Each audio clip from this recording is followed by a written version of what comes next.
Right now, sitting in classified storage arrays across the globe, is your encrypted data, your bank transactions, your company's private IP, even state-level intelligence. The hackers who stole it couldn't read it. They've just been waiting. But behind closed doors, a quantum computer just solved the exact mathematical equation, holding those locks together. The clock didn't just start ticking. It just ran out. Q-Day isn't some distant, hypothetical 2035 problem anymore. It's happening right now. Welcome back to the channel. If you've been watching the tech space lately, you know the battle for computing supremacy has shifted from raw software AI models to the underlying physical hardware. For the past few years, the mainstream tech media has been obsessed with GPU supply chains, AI hardware bottlenecks, and power grid shortages. But while everyone was looking at AI data centers, a silent, far more dangerous revolution has been taking place in the quantum computing sector, and it's forcing the hand of the most powerful organizations on Earth. To understand why this is an active crisis today, in 2026, we have a talk about a concept cybersecurity experts call Harvest Now, Decrypt Later. For the last decade, state-sponsored actor groups and rogue intelligence agencies haven't just been trying to hack into secure servers to steal unencrypted files. Instead, they've been mass downloading petabytes of encrypted data. They can't read it today. To a classical supercomputer, our standard RSA and elliptic curve cryptography, the math that secures 99% of the internet, would take literally billions of years to crack. But to a cryptographically relevant quantum computer running Shor's algorithm, that math is child's play. By optimizing Shor's algorithm using advanced machine learning, scientists have drastically reduced the number of physical qubits required to unpick modern encryption. The timeline has imploded. What we thought was a decade-long runway has shrunk to as little as 3 years. In this video, we're going inside the classified shifts in national security policy, the structural disruption hitting global data centers, and the brilliant, mind-bending new math that scientists are deploying to save the internet from complete systemic collapse. Let's unpack what just happened. To understand how we got here, we have to look at the fragile foundation of digital trust. Every time you log into your bank account, send an end-to-end encrypted message, or pull code from GitHub, your security relies on asymmetric cryptography. Specifically, algorithms like RSA, 2048, or elliptic curve Diffie-Hellman, also known as ECDH. This math is brilliant because it's fundamentally asymmetrical. It is incredibly easy to multiply two massive prime numbers together to create a giant public key. But going backward, taking that giant public key and trying to figure out which two prime numbers made it, is computationally devastating for a classical machine.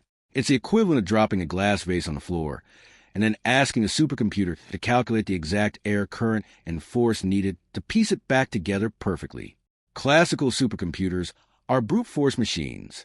They have to try every single permutation, one by one, sequentially. Even with a modern exascale supercomputer, it would take longer than the age of the universe to factorize a single RSA 2048 key. But quantum computers don't play by classical rules.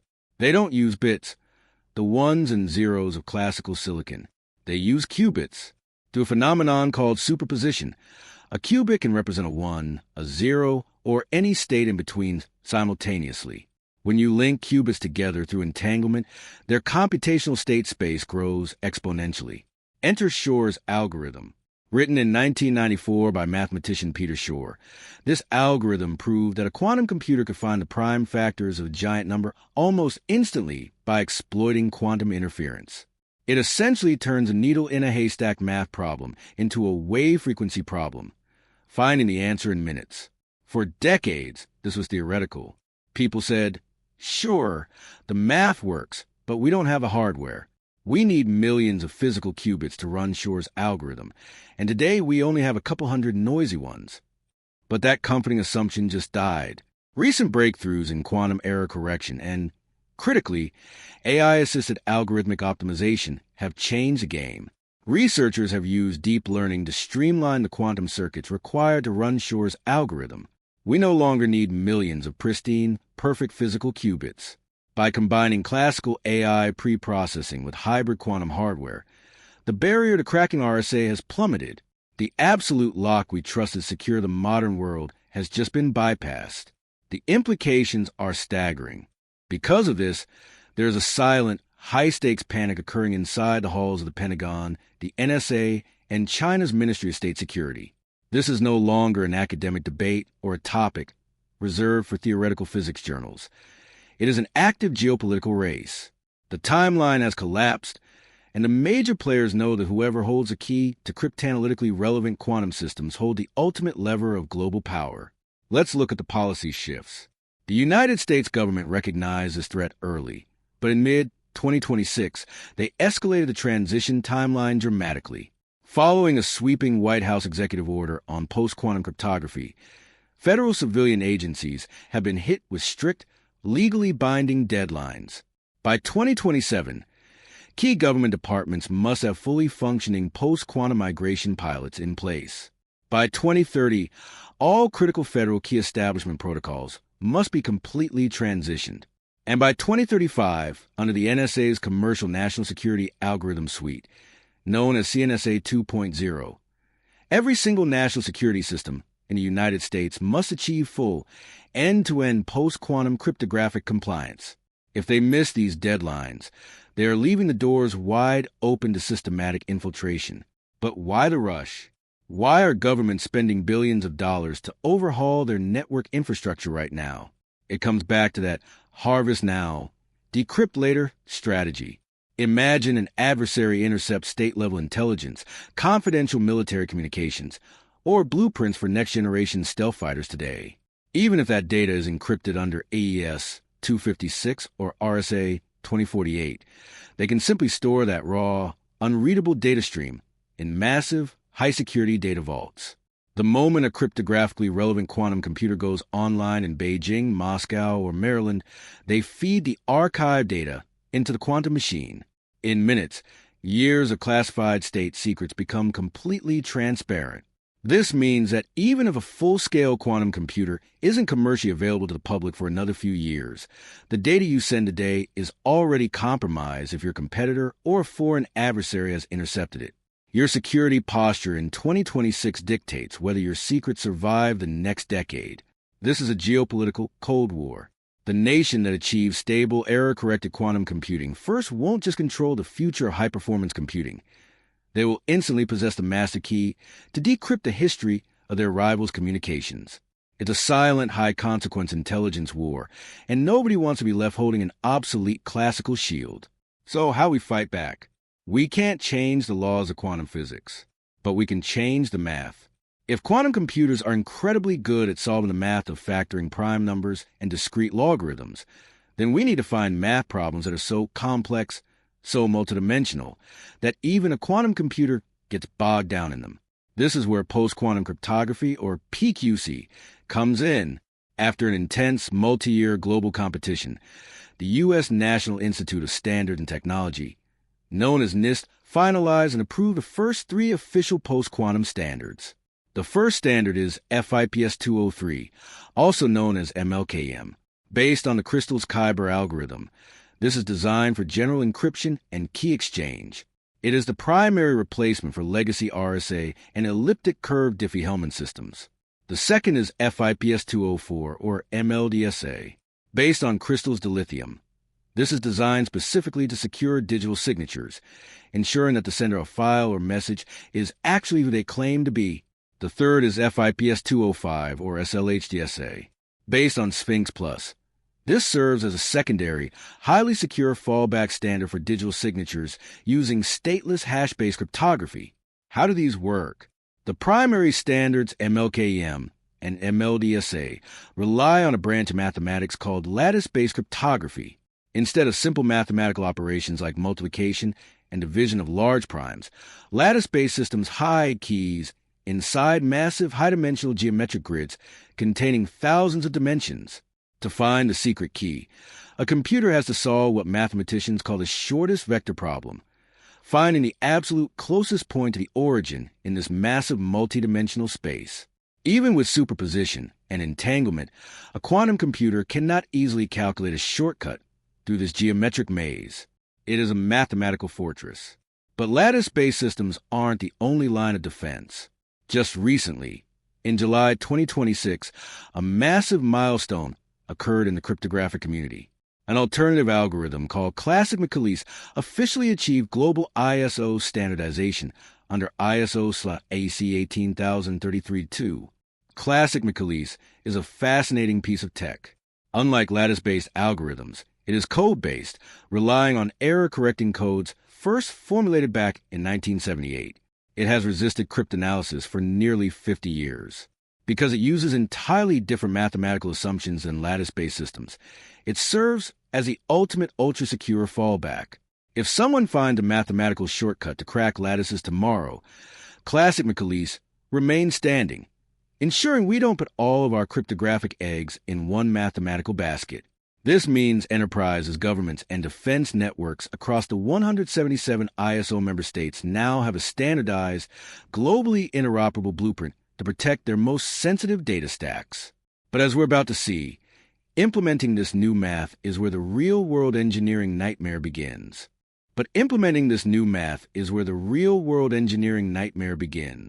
Migrating to this new standard of mathematics is not as simple as clicking Update Software or pushing a clean patch to production. It is causing a massive, quiet disruption inside global data center architecture, physical networking hardware, and the energy grids that feed them. And it all comes down to three massive engineering bottlenecks: key sizes, computational overhead, and network latency. To put this in perspective, let's compare traditional classical keys with our new quantum-resistant keys. Under traditional RSA 2048, a public key is around 256 bytes, and the ciphertext or signature payload is also around 256 bytes. But when you look at the new post-quantum standard, FIPS 203, which is ML-KM768, the public key jumps to approximately 1,184 bytes, and the ciphertext payload climbs to about 1,088 bytes. And if you want to use a hypersecure, newly standardized Classic McAleese to protect long shelf-life data, your ciphertext remains extremely small, under 208 bytes, but your public key leaps to an immense size. We are talking anywhere from 255 kilobytes to over 1 megabyte for a single public key. Do you see the structural problem? A traditional RSA public key is tiny, just a fraction of a single kilobyte. But an MLKM key is up to 5 times larger, and a Classic McAleese key is hundreds of times larger. When you scale this across billions of secure connections and API requests per second inside a hyperscale Google, AWS, or Microsoft data center, this massive increase in packet size introduces severe network degradation. First, let's talk about network latency. Larger cryptographic keys mean packet payloads have to be fragmented across multiple standard transmission units, or MTUs, on the network. This packet fragmentation increases jitter, packet delay variation, and packet loss. This leads directly to lag, connection timeouts, and dropped packets in high-throughput, low-latency environments like real-time financial trading, automated industrial control systems, and live streaming services. Second, think about CPU overhead. Processing these complex, high-dimensional lattice and code-based equations requires significantly more raw classical compute cycles. Servers have to work much harder to generate keys, sign packets, and verify identities. That means your edge routers, load balancers, and application servers are running hotter, generating massive thermal loads, and consuming far more electricity just to keep standard network connections secure. Third, the energy implication. We are already in the middle of a historic energy crisis due to the immense power demands of AI training and inference hardware. Now, cloud providers and data center operators must allocate a growing, unbudgeted percentage of their power grid capacity simply to encrypt, decrypt, and secure standard traffic with heavier, compute-intensive PQC keys. It is a dual-front war for power and security. To survive this transition, the tech industry is pivoting toward what is called hybrid environments. Instead of cutting over to quantum-resistant encryption overnight, which would break legacy clients and risk improving algorithmic implementations, modern enterprise networks are deploying dual-key protocols. Traffic is wrapped in both a classical key, like ECDH, and a post-quantum key, like MLKM, simultaneously. This dual-key hybrid envelope ensures that if a hidden mathematical flaw is discovered in the new lattice standard tomorrow, Your legacy classical encryption still keeps the perimeter secure. Conversely, if a quantum attacker attempts to decrypt the traffic, the post-quantum wrapper prevents them from breaking in. But running two cryptographic systems simultaneously double taxes your processing power and multiplies network complexity. Managing this requires next-generation key management systems that can dynamically translate keys between legacy, hybrid, and native post-quantum environments without bringing down active services. So, where do we go from here? What is the roadmap for tech founders, security architects, and infrastructure investors in this new landscape? The transition can be broken down into three logical phases. The first phase is discovery and assessment. Before you can secure your systems, you must map your exposure. You cannot protect what you don't know exists. Organizations must immediately audit their code bases, legacy databases, API integrations, third-party SaaS pipelines, and hardware modules to catalog every single instance of legacy RSA, Diffie-Hellman, and elliptic curve cryptography. The second phase is testing and optimization. This is where the physical engineering happens. Network architecture teams must run high-volume traffic simulations using hybrid algorithms to measure the impact of larger keys on active network infrastructure. They must monitor the latency penalty, adjust packet fragmentation limits on edge routers, and optimize their server instances to ensure that migrating to post-quantum standards does not spike the data center's power bills or degrade user experience. The third phase is total cryptographic agility. The goal isn't to simply replace RSA with MLKM and assume we are secure for the next 40 years. The ultimate objective is to build modular systems where cryptographic algorithms can be swapped out instantly via configurations without tearing down underlying code bases or rebuilding hardware. If a post-quantum algorithm is compromised or optimized against tomorrow, agile enterprises must be able to deploy a replacement in minutes, not decades. The truth is, the battle between quantum code breakers and post-quantum code makers is a permanent, shifting dynamic. The moment we settle on a new defense, physicists, machine learning models, and hardware designers will begin probing its parameters for vulnerabilities. The security of our digital systems is no longer a set-it-and-forget-it equation. It is a continuous, active engineering discipline. The reality of 2026 and the years ahead is that the cryptographic shield we spent the last 40 years building has officially begun to crack. But we aren't defenseless. With the release of NIST's final post-quantum standards and a global ISO standardization of classic McAleese, the tools to secure our future are finally here. The question is no longer whether quantum computers will break our security. The question is, will you have migrated your systems before they do? If you are a founder, developer, or investor in this space, you need to be building for cryptographic agility starting today. Let me know in the comments below. Is your organization already auditing for post-quantum readiness? Or are you testing hybrid classical quantum protocols on your networks? Let's get a conversation going in the comments. If you found value in this deep dive into the physical reality of the quantum threat, make sure to hit that subscribe button, turn on notifications, and share this video with your engineering team. Thanks for watching, and I'll see you in the next one.